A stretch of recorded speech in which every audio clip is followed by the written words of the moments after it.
Oi, pessoal da TV Abrale, eu sou Amanda Vieira e hoje eu estou aqui com o Dr. Pedro Amoedo, que é médico hematologista do Hospital 9 de Julho da Rede DASA, e hoje a gente vai falar sobre linfoma.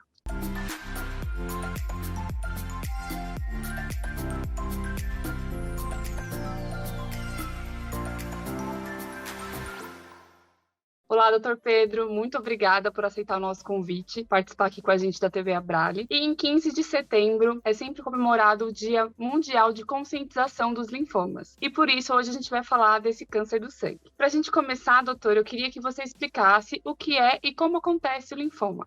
Olá, Amanda. Olá a todos. Um prazer estar aqui com vocês. Agradeço muito o convite. Bom, o linfoma, né, é um grupo de doenças, né, bem extenso, mas de uma forma geral, linfoma significa o câncer do sistema linfático. Nosso sistema linfático é o nosso sistema de defesa, né? Tem vasos linfáticos por todo o corpo, como se fossem os vasos sanguíneos, e a função deles é pegar substâncias, moléculas em todo o organismo e apresentar para esses linfócitos que ficam, vamos dizer assim, morando nos linfonodos, que são como se fossem feijõezinhos que a gente tem ao longo desse sistema linfático. E aí, então, ficam esses linfócitos espalhados por todo o organismo, e por alguns motivos a gente tem várias explicações para o surgimento do linfoma, mas queria deixar claro que na grande maioria das vezes, quando o paciente tem linfoma, a gente não consegue explicar por quê, a maioria das vezes fica sendo pelo acaso mesmo, mas a gente tem alguns modelos que explicam o surgimento do linfoma. Por exemplo, o mais clássico é o paciente que tem alguma imunossupressão, exemplo, é um paciente pós-transplante de órgão sólido, um paciente infectado pelo HIV, paciente que tem uma imunodeficiência congênita, então ele tem ali a vigilância imunológica um pouco mais baixa que o normal e alguma coisa ataca o linfócito, um exemplo, o vírus EBV. Então o modelo mais clássico é esse, um paciente com imunodepressão, o EBV ataca o linfócito e isso faz com que o linfócito se prolifere, isso acaba sendo um meio propício para mutações na genética do linfócito e o sistema imune mais baixo não detecta isso. Então esse seria um modelo clássico. Alguma coisa agrediu o linfócito, faz uma alteração genética, ele prolifera e o sistema imune um pouco mais baixo não detecta. E aí surge o linfoma, que é um câncer do sistema linfático, faz com que o linfonodo cresça, porque justamente os linfócitos vão proliferando e vai surgir aquelas ínguas que o paciente identifica. Esse é o modelo clássico, mas, de novo, a grande maioria dos pacientes, a gente não encontra uma imunodeficiência clássica, não tem infecção pelo HIV, não é pós-transplante. Às vezes o EBV e outros vírus a gente encontra, mas a gente às vezes não consegue explicar 100%. Mas esse seria o modelo clássico do surgimento do linfoma. Entendi. E o linfoma ele é sempre caracterizado como um câncer, mesmo nos casos mais indolentes? Sim. Ele é uma doença neoplásica, assim, mesmo nos casos indolentes, ele, se não tratado, ele vai proliferar. A diferença é que nos linfomas indolentes, ele tem uma replicação mais lenta, então o paciente às vezes passa 5, 10 anos sem ter sintomas. É uma proliferação lenta, mas, por definição, ele tem uma alteração na genética da célula, ela está proliferando, então ela se enquadra numa doença oncológica, num câncer. Mas aí tem essas diferenças, nem todo câncer ele é agressivo, vamos dizer assim. Os linfomas, eles podem ser classificados assim, linfomas agressivos, linfomas muito agressivos e linfomas indolentes. Então, esses indolentes, eles realmente, às vezes o paciente passa 10 anos e sem precisar de tratamento, mas continua classificado como uma doença, um câncer, uma doença oncológica. Entendi. E entre esses tipos de linfoma, qual que é a diferença do linfoma de Hodgkin e o linfoma não Hodgkin? Bom, o linfoma, como eu falei, é um grupo, né, de doenças que nasce nesse tecido linfático, né, faz parte do nosso sistema de defesa. E aí, assim, a classificação de linfoma ela é bem extensa, ela muda. A última atualização da Organização Mundial de Saúde é de 2016, isso vai atualizando com as novas descobertas. Antigamente se classificava pela morfologia, o quadro clínico, aí foi surgindo imunohistoquímica, a parte citogenética, e a gente vai subdiferenciando, você vai conhecendo melhor. Bom, mas aí a diferenciação se diferencia de alguns modos. Um grande jeito de diferenciar é o linfoma de Hodgkin e o linfoma não Hodgkin. De uma maneira geral, o linfoma de Hodgkin, como ele começou a ser descrito por volta ali de 1800, começou a se descrever em pacientes um pouco mais jovens, um quadro mais inflamatório. Na histologia, era um quadro que no início até se chamava doença de Hodgkin, às vezes nem classificava como linfoma, porque ele tem um quadro na lâmina, ele tem um quadro muito inflamatório, a célula incriminada, onde a célula cancerígena, ela é pouca no meio do contexto todo. Então, ele parece uma doença diferente, né? Então, demorou-se a classificar, a identificar a origem da célula. Então, a classificação do linfoma de Hodgkin veio depois, porque ela tem essas características diferentes na histologia. Ela é uma doença bem inflamatória, ela tem esse pico um pouco mais em jovens. Então, ficou essa classificação diferenciada em linfoma de Hodgkin, que no início era até doença de Hodgkin, e o linfoma não Hodgkin, que aí tem os achados mais clássicos de linfoma mesmo. E aí só um pouco mais recente é que a gente foi saber que a célula de Riedstenberg, a célula do Hodgkin, era um linfócito B mesmo. Então, a gente foi aprendendo, o Hodgkin parecia ser uma doença diferente, uma doença mais inflamatória, e aí a gente foi aprendendo a classificar ela como um linfoma. Então, ela fica com essa diferenciação histológica aí do linfoma não Hodgkin. Entendi, mas são as mesmas células que são acometidas, sempre os linfócitos, mas tipos de linfócitos diferentes. Isso, ou a forma como ela se muta. Isso, o Hodgkin também é um linfócito B. O linfoma, ele é muito classificado assim por que célula foi acometida, né? Uma outra forma de você classificar os linfomas é o linfoma de célula B, linfoma de célula T, linfoma de célula NK, porque hoje em dia a gente já aprendeu tanto com técnicas de diagnóstico que a gente consegue identificar que tipo de linfócito é. E aí a gente tenta fazer um paralelo com um linfócito na sua vida normal. Então, atacou o linfócito lá no centrócito, no folículo do linfonodo. É um linfoma difuso de grandes células B. A gente consegue saber o que vai diferenciar em que ponto da evolução do linfócito ocorreu a alteração genética e o linfócito proliferou. Aí vai dar o linfoma de manto, que acometeu o linfócito que estava ali naquela zona do manto, um pouco mais precoce, o linfoma difuso de grandes células B, o linfoma de zona marginal.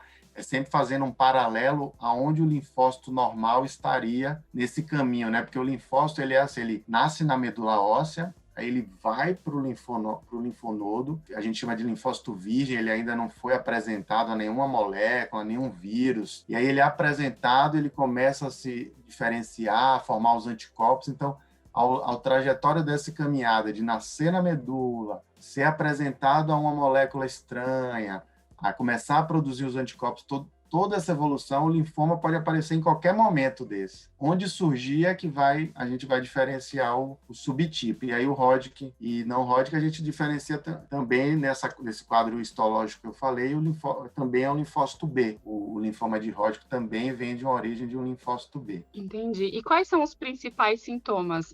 Eles são iguais tanto para o Hodgkin quanto não Hodgkin? Quais são eles? De uma forma geral, ali quase 70% dos pacientes vão ter o sintoma clássico de linfoma como um todo, que é o achado de uma íngua, de um linfonodo, aquela bolinha que a pessoa sente no pescoço, geralmente pescoço, axila ou virilha, mas pode ser em qualquer lugar, no abdômen, no tórax. Então, o principal sintoma, né, mais de 70%, vai ser o achar. O paciente achou, se palpou, achou alguma coisa, ou viu, e vai procurar o médico pelo linfonodo. Então, esse é o grande sintoma, o achado de um linfonodo. Aí tem aqueles sintomas tipo B, né? Febre, perda de peso, sudorese noturna. Aí já são sintomas mais raros, que podem acontecer ao longo da evolução ali, mas geralmente é mais raro isso trazer o paciente ao médico. Geralmente é o achado do linfonodo. Então, todos os linfomas têm esse sintoma clássico. Aí tem pequenas diferenças. Por exemplo, é mais descrito que o linfoma de Hodgkin, ele acomete mais linfonodos aqui do mediastino, mais centrais. O linfoma não Hodgkin seria linfonodos mais periféricos. Mas isso tudo são diferenças que, lógico, ajudam a você montar o raciocínio, mas, vamos dizer, são mais secundários. Geralmente vem pelo achado do linfonodo, aí na biópsia que você acaba diferenciando melhor. Foi esse achado que me levou ao médico, realmente. Não tinha os sintomas B, né? a febre, a sudorese, mas a gente sabe o motivo do porquê que esse linfonodo que está aumentado, ele não dói, ele é indolente, por que a gente só percebe ele, mas não sente dor? É uma característica, você falou bem, uma característica importante quando o médico recebe o paciente e fala, doutor, eu estou com um nódulo, uma íngua, um linfonodo aumentado. Uma das perguntas é se dói, né? É uma característica não doer. Geralmente, porque esses que dói, geralmente são aquelas proliferações inflamatórias, infecciosas, que aí tem aqueles sinais mais inflamatórios que vem a dor junto. O linfoma, como é uma replicação ali do linfócito sem um patógeno, vamos dizer assim, acaba tendo essa característica de não doer. Ele vai crescendo, ele às vezes tem a característica de ser mais duro, é difícil de mobilizar, mas realmente ele não dói. A princípio por isso, por não ter essa característica inflamatória de uma infecção, de alguma coisa assim. Está gostando deste conteúdo? Se inscreve no canal da Abrale e confira todos os vídeos. Tem muita coisa sobre o mundo do câncer. Doutor, quais são as novidades para o tratamento dos linfomas como um todo? Dos linfomas, os linfomas agressivos, geralmente a gente trata com esquemas de poliquimioterapia mesmo, esses mais tradicionais. Nos últimos anos, o que sempre a gente tem adicionado é a questão de uma imunoterapia, um anticorpo monoclonal. O exemplo mais clássico é o rituximab no R-CHOP, do linfoma difuso, que é o grande carro-chefe, assim, vamos dizer, o mais frequente de todos quando a gente fala em linfoma, é o linfoma difuso de grandes células B. Então, acaba que é o linfoma mais conhecido. O que a gente vê de novidade, assim, em congressos, em revistas científicas, é muita questão da terapia-alvo, de medicamentos, que a maioria ainda vem surgindo em quadros mais refratários, né? Porque todo desenvolvimento de droga, eles começam a introduzir naqueles casos mais refratários, até chegar na primeira linha. Então, a gente tem visto muito, assim, drogas para inibir vias do linfócito, aquelas coisas de inflamação, sinais de inflamação, coisas mais celulares, assim, as coisas até mais difíceis de entender para a população em geral, mas que pegam as vias específicas. Isso tudo para melhorar assim, o tratamento ser mais pontual e menos tóxico. Então, a gente vê surgir muito inibidores de sinalização, de tirosina-quinase.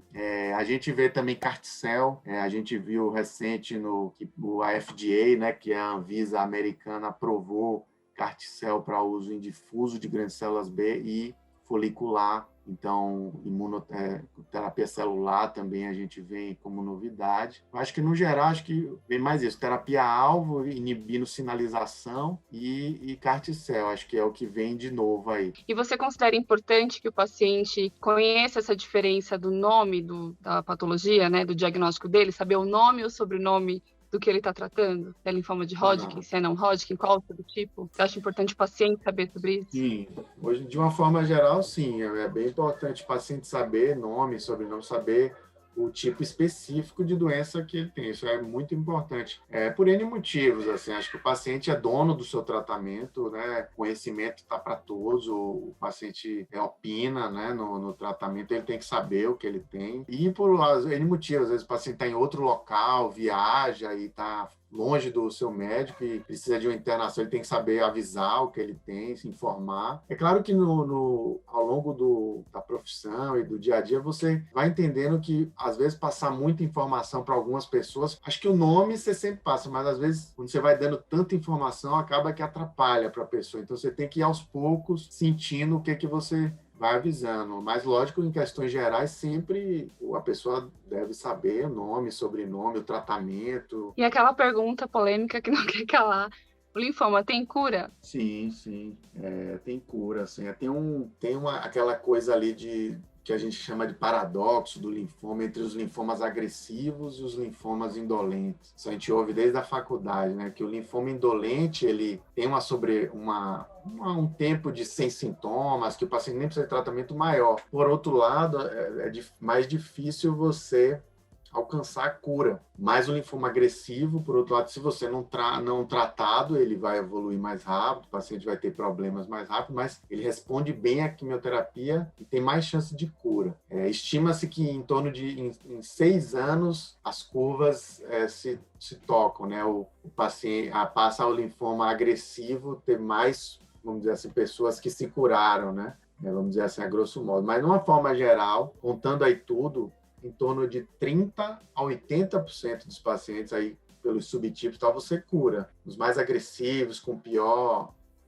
estadiamento, o linfoma está mais espalhado, vamos dizer assim. Então, juntando tudo isso, em cerca de 30% a 80% o linfoma tem cura, sim. Então, na maioria das vezes, a gente tem o tratamento curativo. Agora, claro, a medicina não é uma coisa de resultados, assim, de promessa de resultado, né? Infelizmente, nem sempre a gente vai curar, mas o objetivo inicial, na maioria dos linfomas, é a cura, principalmente dos agressivos. Sim, é bom a gente falar sobre isso, porque às vezes a pessoa tem um diagnóstico de um linfoma agressivo e saber disso já preocupa, acha que, né, o pior vai acontecer, mas isso não é uma sentença de morte, né? Não importa se ele é agressivo ou se ele é menos agressivo, o tratamento vai ajudar na qualidade de vida e vai também trazer possibilidades de cura, mesmo estando num estágio mais avançado. Não é determinante que o estágio mais avançado significa que aquela pessoa tem menos tempo de vida. O tratamento dela vai ser vai corresponder somente a ela, né? Vai ser individual. Eu queria agradecer por você ter participado aqui com a gente, né, esclarecer tantas dúvidas. A gente sabe que são muitas subdivisões e o linfoma é um assunto grande, mas eu queria te agradecer por ter participado aqui, esclarecido uma parte dele pra gente.